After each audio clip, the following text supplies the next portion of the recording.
Selamat malam, perkenalkan nama saya Marsha Putra Halim dengan nomor induk mahasiswa 202101021996 dari Fakultas Ekonomi dan Bisnis Program Studi Akuntansi Kampus Esa Unggul, Tangerang. Saya dalam kesempatan ini akan mempresentasikan makalah ilmiah bahasa Indonesia yang saya buat dengan judul Pembuatan Surat Lamaran Kerja dan Daftar Riwayat Hidup. Pertama, di sini ada rumusan masalah. Apa itu surat lamaran kerja dan kurikulum vitae atau daftar riwayat hidup?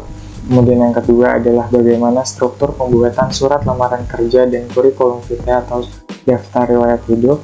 Kemudian yang ketiga adalah apa saja yang perlu diperhatikan pelamar kerja dalam membuat surat lamaran kerja dan daftar riwayat hidup. Dan yang terakhir adalah bagaimana mengirim email surat lamaran kerja yang baik dan benar. Kemudian ada tujuan penelitian.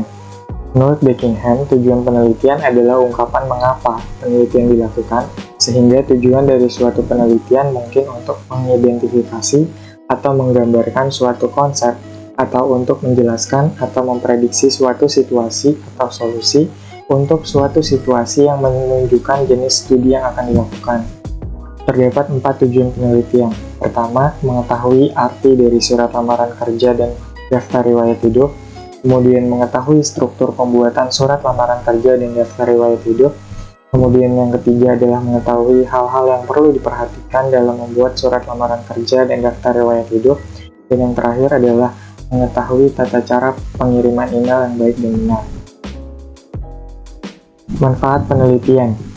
Menurut Sugiono, manfaat penelitian adalah jawaban atas tujuan penelitian yang dibahas dalam hasil penelitian guna mendapatkan sistem pengetahuan dalam memahami, memecahkan, dan mengantisipasi masalah yang sudah dirumuskan dalam topik penelitian. Ada 3 manfaat. Pertama, bagi penulis, yaitu untuk memenuhi ujian akhir semester mata kuliah Bahasa Indonesia, kemudian untuk kajian awal untuk melakukan penelitian selanjutnya. Kemudian bagi fakultas, sebagai dasar bagi mahasiswa untuk membantu dalam pembuatan surat lamaran kerja dan daftar riwayat hidup. Dan terakhir bagi pembaca, yaitu agar dapat mengetahui cara pembuatan surat lamaran kerja dan daftar riwayat hidup yang baik dan benar.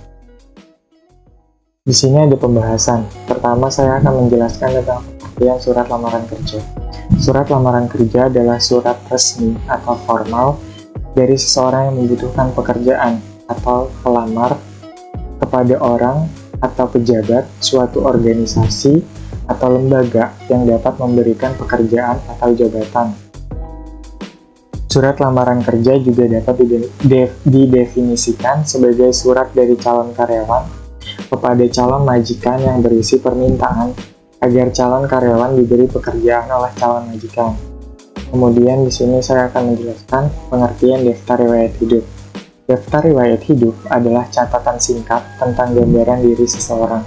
Selain berisi data pribadi, gambaran itu paling tidak harus meliputi keterangan tentang pendidikan atau keahlian dan pengalaman. Dengan data itu, daftar riwayat hidup akan merefleksikan gambaran kemampuan dan kualifikasi seseorang. Kemudian adalah struktur pembuatan surat lamaran kerja dan daftar riwayat hidup. Unsur-unsur yang harus diperhatikan dalam pembuatan surat lamaran kerja adalah tempat dan tanggal pembuatan surat lamaran kerja, alamat perusahaan atau kantor yang dituju, kemudian salam pembukaan, isi surat lamaran, kemudian ada penutup, dan kemudian ada lampiran dan nama dan tanda tangan pelamar. Sedangkan dalam kurikulum vitae atau daftar riwayat hidup, yang harus diperhatikan adalah adanya data diri lengkap, kemudian ada pengalaman kerja, kemudian ada riwayat pendidikan, dan terakhir mungkin ada keterampilan lain-lain atau keterampilan pendukung. Kemudian hal-hal yang harus diperhatikan dalam pembuatan surat lamaran kerja dan daftar riwayat hidup. Pertama adalah mungkin penulisan dalam membuat surat lamaran kerja harus menggunakan bahasa yang baik dan benar. Surat lamaran kerja harus bersih dan rapi. Kalimat yang digunakan harus singkat, padat, dan jelas. Surat lamaran kerja juga sebaiknya ditulis tangan, tetapi jika diketik juga tidak mengapa. Kemudian, isi surat lamaran kerja harus menggambarkan sikap optimis bahwa pelamar akan mampu bekerja dengan baik. Kemudian, surat lamaran tidak boleh bernada memelas atau minta dikasihani, dan juga pelamar harus menekankan hal-hal yang membedakan dirinya dengan pelamar lain. Kemudian, saya akan menjelaskan cara mengirim email yang baik dan benar. Dalam mengirim email yang baik dan benar, itu hal yang harus diperhatikan adalah harus menggunakan email yang sesuai dengan nama asli. Kemudian siapkan dokumen dengan rapi, sertakan subjek email dengan jelas, dan gunakan bahasa yang formal. Subjek email itu adalah gerbang utama untuk HRD mengecek surat lamaran kerja yang kita kirim lewat email. Kemudian yang kedua adalah adanya cover letter. Cover letter itu adalah surat pengantar atau dokumen penyerta surat lamaran kerja, daftar riwayat hidup, dan portofolio. Kemudian di sini ada contoh surat lamaran kerja. Di sini ada tempat dan tanggal, perihal yang ditujunya, kemudian ada pembukaan, isinya data diri, ada isi, ada penutup, dan ada lampiran. Dan di sini harusnya ada tanda tangan. Kemudian ada kurikulum vitae contohnya. Di sini harus ada foto yang jelas, nama, jabatan, data diri singkat, kemampuan, kemudian ada kontak, ada riwayat pendidikan. Biasanya yang dimasukkan adalah riwayat pendidikan terakhir. Kemudian ada pengalaman kerja yang sudah pernah, pekerjaan yang sudah pernah kita lakukan.